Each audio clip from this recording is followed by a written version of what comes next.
So you bought your DJI Osmo Pocket 3, you bought the ring light, you have CapCut, you have the aesthetic, but your content still isn't performing how you'd like. I'm going to tell you why. If you're new here, my name is Bree and I'm a brand strategist, and I've helped hundreds of creators, thought leaders, and entrepreneurs with their online branding and messaging. So if that sounds like something that you need and your content is not working for you right now, stick around because I'm going to get into it. So aesthetic content does not equal good content. And I've said this before, but what do I mean by this? Number one, platforms, depending on the platform, aesthetics might not get you far. For example, you have to do a lot more production on YouTube and Instagram versus TikTok. TikTok is a little bit more laid back, relaxed. So if you spend all of your editing efforts on TikTok, you might not see the results that you want. So number one, you need to figure out where your priorities are when it comes to platform and what does that look like. We know with Instagram favors more aesthetic content. So if you're somebody who is great at editing, you're great with your mini vlogs, cool. But that's still not enough. What is missing? Because every time we get on TikTok, every time we get on Instagram, we see the same type of it girl aesthetic with the Pilates, the avocado toast. I went shopping today. It's getting boring and it's getting redundant. So yes, just because it looks good does not mean that it's aligned with the audience that you want or need, and not aligned with what your brand actually stands for. And it might not be what converts. So here's the top 3 reasons why it might not be working. Number one, you have no clear promise or value that is given to the audience member. You have to remember, when people scroll upon your content, they don't know you and they could care less about you. So if you're not giving them something, then they're typically going to scroll or pass on. The most you might get is a like, but what is going to take them from a like to a follow? Pretty visuals with no takeaway equals a swipe. Like, we can see the same matcha from Whole Foods. We can see the same Trader Joe's run 80,000 times over, but what is that thing that is going to make people stay? Another big thing is you're talking to everyone, and within lifestyle content or whatever type of content you're trying to produce, it's easy to get mixed in or blend in with everyone else. So within lifestyle, within beauty, within finance, within construction, you have to find your niche. What is your thing? You have to address a pain point. I tell people all the time, there's so many brand strategists online, so many people who are content creator coaches, brand coaches, whatever you want to call it. There's hundreds of thousands of them. So what does my audience like about me? I know what they like about me, and I know what pain points I need to address for them to react, right? You have to figure out that same thing for your industry. So if you're somebody that is working and you make beauty content, right? Okay, cool. We see hundreds of thousands of beauty creators trying out a new lip oil every single day. So what are you doing that's different? Maybe you're somebody that lives this luxury lifestyle and you only buy luxury brand makeup. So you only buy Dior makeup. You only buy Armani makeup. You only buy that select few and you review those, you use those are your go-to. You never buy anything drugstore or less than those. So that gives you your own niche within beauty. It's hyper focused, but you're gonna get your select few individuals who actually want that type of content because they like the more expensive things in life, right? So you have to figure out what within this broad topic is going to be your lane, and you have to own it. If not, you're gonna spend so many years on social media, gaining hundreds, maybe a few thousand followers per year, and never actually make money, and consistent money at that, because you're blending in with everyone else. If I watch 9 of your videos on TikTok or Instagram, and I always say 9 because 9 is typically your grid. That's what we can see. I should have a clear idea of who you are, what you represent, and what makes you different. If I scroll on your page through your 9 posts, and then I go to someone else's page and they look similar, and I wouldn't be able to tell whose content is who based on outside of if we removed your body, then there's an issue. The third reason is similar to 2, so I'm just going to call the third reason 2.B, I guess. It's all output, no positioning. You're not positioning yourself in any type of way. You're just trying to feed the algorithm constantly, which, yes, you have to do. Repetition and consistency is the number one thing you have to do. But if you want to have a sustainable brand that you can actually build, and in 10 years you can do something with it. A great example of this, I don't know if you guys have seen recently, but Kai came out with Kai University. If you haven't, I'm going to insert the clip here. If you don't know who Kai Cenat is one of the biggest streamers to ever do it. So watch this clip. I'm excited to extend to you a most heartfelt welcome to the very first class of Streamer University. Here you will find a school where chaos is encouraged and content is king. I look forward to seeing you all on campus for our first ever semester. Sincerely, Headmaster Kai Sinat. Last but not least, Reggie. Kai mastered a lane. And let me explain what that means. Kai is the king of streaming, right?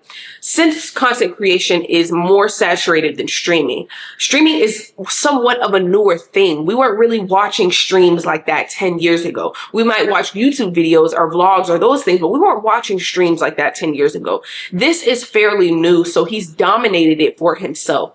You cannot do that with content creation because content creation is already at a saturated point to where no one can be claimed the king or the queen of content because there's too many individuals that represent that. So what does that mean that I should do if I can't be like Kai and own this new lane? You have to create a lane in an existing lane. So you don't have the opportunity to do what Kai did just based on the availability and how many people were actually streaming. But I used this example on a TikTok yesterday. When people say, who's the queen of rap? You know, people may say, oh, Nicki's the queen of rap. Same thing with Kai. Who's the king of streaming? Kai. But the thing about being named king or queen of anything is those are opinion based. So I may go to the next person and ask them, who is the queen of rap? And they may say Lauryn Hill. Somebody else may say Queen Latifah. That is subjective. But the biggest thing that you have to take away from being the king or queen of something is the fact that their name is in talks. It's in the works. When people may bring up, you know, the queen of branding on TikTok, they may put my name in there. They may put a few other names, but my name is in the mix. If your name cannot be held up in this space, in beauty and lifestyle and all these things, you have not created a strong enough brand, which is why you have to find what is your lane. Like everyone is a content creator coach. Everyone makes digital marketing content, but branding strategy specifically is my lane. You have to figure out what that is because your name has to be in that group when people associate beauty, finance, whatever with you. So here's what you're going to do instead. You're going to give your audience a clear promise. Now, for my people who are just lifestyle creators, you like to vibe, you don't like too much structure. I saw something so cool the other day. This girl makes videos where she doesn't call them side quest adventures, but if I had to niche it, because my brain immediately goes to niching, she does side quest adventures. Now, every single video that she opens has the same type of opening. We don't see her. She's just zooming past something and she's going on a new adventure today. But that type of style video is every video. It's repetitive. The biggest thing about creating a brand and creating good content is that it can be repeatable and that it can be done consistently, right? So those two things are super important. When I say repeatable, I don't want you to make the same exact video every time, but the style of video should be able to be recognizable, right? The same way, I love how Talia Joelle starts a lot of her videos. They're always chaotic. They're all over the place, but they're different. And I'm going to insert a clip here so you can watch. Look at her. She's a bad mama jamma. Hey, Steve. How does it?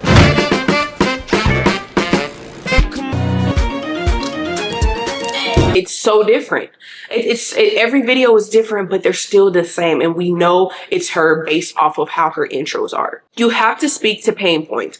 Let's use that same creator as an example. She's always talking about how the only reason she saw any type of difference in her body is when she started taking her diet more serious than the gym. She's always giving us gym routines, but she always lets us know, hey, like, I wasn't able to get here until I got my diet under control. Here's my before and after, right? She's constantly, I would say once every 9 videos, giving us a before and after photo comparison info or dialing back for the people who might not know her or new people, right? So she's constantly making that connection on her page. She's hitting those pain points of if you're somebody that's struggling with your weight, you're wanting to lose weight, and you are in the gym every single day, it is most likely your diet.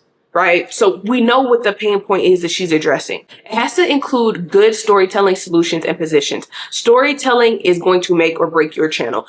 Storytelling is going to be the difference between you making hundreds of thousands of dollars to $0. That is the only thing that you can do on these platforms that is different than everyone else. Everyone can use CapCut. Everyone can use the same editing style. Everybody can use the same makeup. Everybody can use QuickBooks. The only thing that is your differentiator The only thing is the way that you tell stories, because that is the only thing that's unique about you. So if you're not incorporating that in a way that makes sense for your audience group, it's not going to work for you. Talia, using the same example or creator example, is great at storytelling. Like, I am always so engaged. Mind you, like, I don't really need the weight loss content. Like, I know what I eat every day and all the things, but I just still love watching her because she's so good at storytelling. If you're watching this video and you're like, wow, this is exactly what I've been missing from my own content, you don't have to figure it out on your own. I literally just dropped the Breakthrough Content System, which is a bundle of my best resources that I use in my group coaching program, Purpose Brand Academy, which I do once a quarter. It's built for creators and service providers who are tired of trying to figure out what to post, don't know what to post, don't know what their pillars are, don't know what their brand story is. This will help you with the foundations. If you don't have those foundations, it is going to be very, very hard for you to post. You'll get real frameworks and strategy documents that will help you with the confusion. At the end of this bundle, you will not be confused about what to post anymore. I made this because I got a lot of requests about, something that can be affordable for people who cannot work with me one-on-one or can't afford group coaching.